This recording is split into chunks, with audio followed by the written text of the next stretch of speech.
for somebody, which is why she's continuing to introduce herself.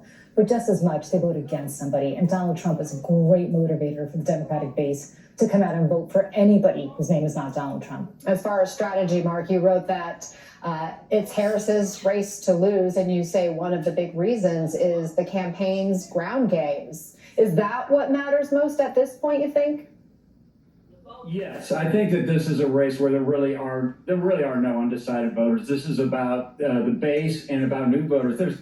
And the one thing that polling's not, or the few things that polling is not picking up, you just reported on. One is early voting, and those are astronomical numbers, and those almost always favor Democrats. There's also a gender gap that Harris has about a 10-point advantage of, and a new voter registration gap of about 10 points as well. So and an enthusiasm gap of about 10 points. So when you add up all those are things that polling isn't picking up, because polling uses a mirror looking at past elections like 2020 where nobody was really excited. It should be using a periscope to look ahead.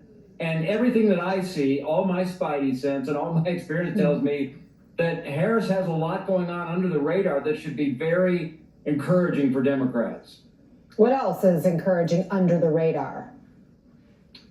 Well, you have turnout, you have enthusiasm, you have a gender gap, and then you have, I call it HRC PTSD, which is, listen, I think women are going to save democracy for us. I think that at the end of the day, the number of women that are crawling over broken glass to shatter the glass ceiling is just going to be historic. And I think that that's going to be the story of this election, that when you net it all out, yes, it's all about getting your base vote out, but this is an election where, because of, again, HRC, PTSD, and Roe particularly, women are not going to go to sleep on this one. And when we wake up, we're going to see the women have really made the difference in this election, I believe. I mean, if she has that going for her, Julie, there has been at least one area of vulnerability that's been identified.